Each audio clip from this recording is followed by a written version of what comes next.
আজ চৈত্র সংক্রান্তি, বছরের শেষ দিন।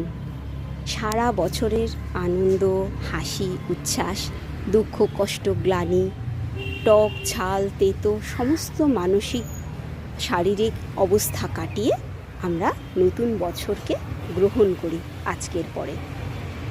তাই তো আমরা ষড়রিপু নামক শত্রুকে বধ করার জন্য আমরা অনেক বাড়িতে শত্রু বলি দিই। আমাদের জীবন থেকে সমস্ত খারাপ, সমস্ত দুঃখ, সমস্ত কিছু দূর হয়ে যায় এই শত্রু বলির মাধ্যমে। এর প্রতীকী স্বরূপই আমাদের বাংলার ঘরে ঘরে টক, ঝাল, মিষ্টি, তেতো, নোনতা, কষায় এই ষড়রসের প্রচলন আছে প্রত্যেক বাড়িতেই, প্রত্যেক মাদের হেসেলেই।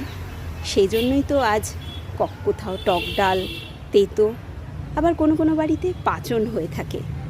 সব কিছু কারণ একই, সমস্ত মনের গ্লানিও দূর করে এই খাবারে। তাছাড়াও এই সময়ের বসন্ত রোগ, শ্বাসযন্ত্রজনিত রোগ, এছাড়াও বিভিন্ন রকম চর্মরোগ যেগুলো এই সময় হয়, সেগুলোর থেকে মুক্তি দেয় এই সমস্ত খাবারগুলি। সেই জন্যই তো আজ বাঙালির ঘরে ঘরে চৈত্র সংক্রান্তি পালন হয়। নমস্কার।